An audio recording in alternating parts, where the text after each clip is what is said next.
Good morning, and we're in chapter 27, and we are going to see this transfer to Joshua to lead Israel. But we first have this thing about the daughters of Zelophaland, the son of Hefer, the son of Gilead, the son of Micah, the son of Manasseh, of the families of Manasseh, the son of Joseph. And these are the names of the daughters. Mahalal, Noah, and Hoglah, and Milcah, and Tirzah. Now, I think this is something that when we think about the time period, a lot of times women were more of a possession than anything during that time. At least that's what I've seen. I don't know if that's completely true, but it does seem that this is kicking against what was traditionally done then. And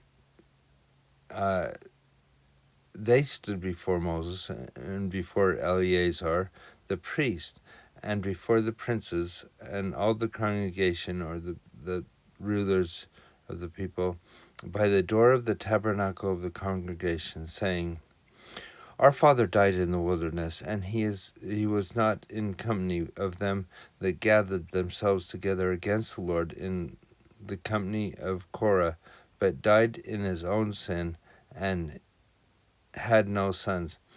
What they're saying there is he wasn't one of the people that died because he was fighting against what the Lord told him to do. He wasn't the one that was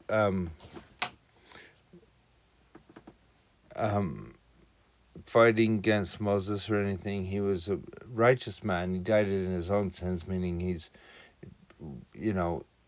was a good man, but he had his faults, but he wasn't one of the people that died because of the wrath of the Lord. In other words, he died because he was old, or he died because he fell off something, or something different than when the Lord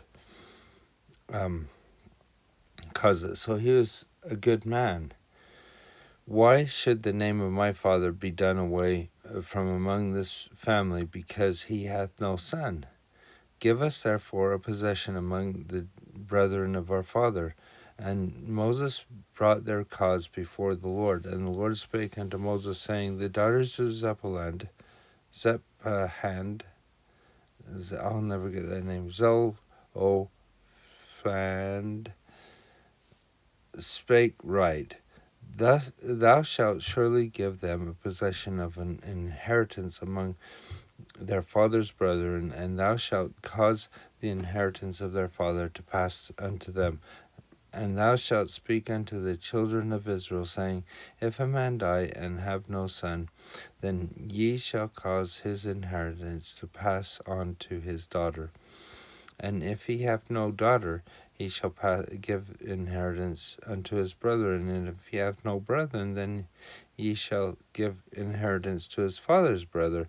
If his father have no brethren, then ye shall give his inheritance unto his kinsman that is next to him in his family, and he shall possess it, and it shall come unto the children of Israel as a statute of judgment, as the Lord commanded Moses. So in other words, it became law. And the Lord said unto Moses, Get thee up into the mount Abram, and see the land which I have given unto the children of Israel. And when thou hast seen it, thou shalt be gathered unto thy people, and Aaron thy brother, as Aaron thy brother was gathered. For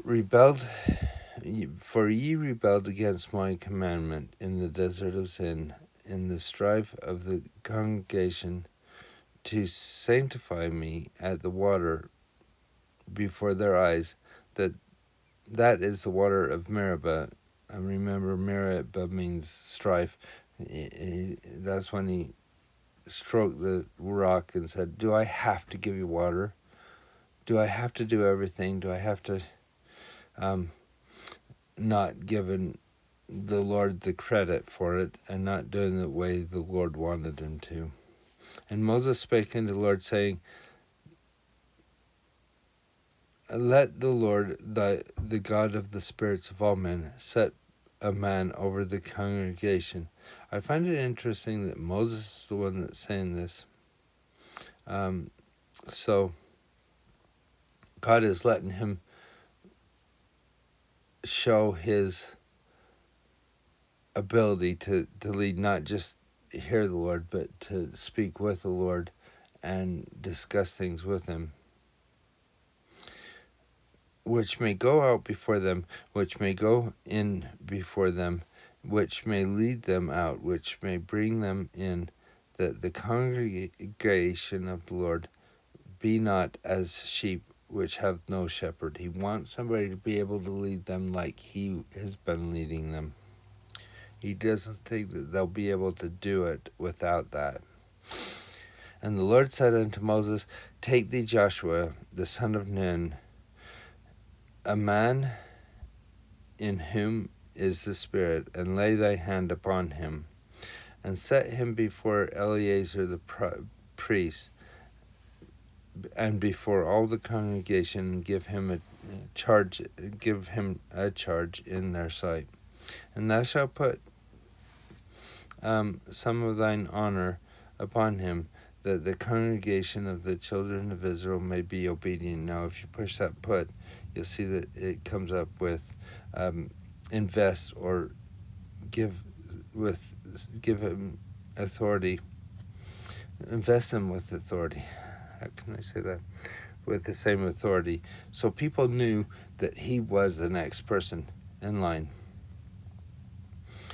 It's not just something done in secret and said, oh, well, that's the next leader later on, but to let the people know.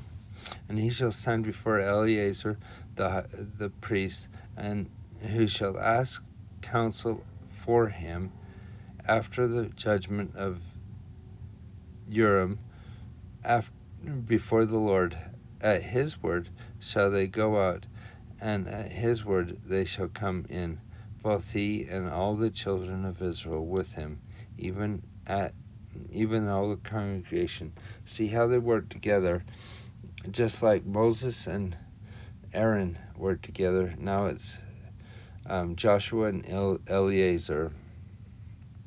And Moses did as the Lord commanded, and he took Joshua and set him before Eleazar the priest and before the congregation, and he laid his hands upon him and gave him charge as the Lord commanded by the hand of Moses. So there we have Moses has taught the people. He's given them all these instructions, and now he's turning the reins over to somebody else just before they go into the promised land. Well, he won't be going in, but the children of Israel. And we'll see what happens in Deuteronomy as he gives his final instructions. And we'll see that. We'll talk about that next time.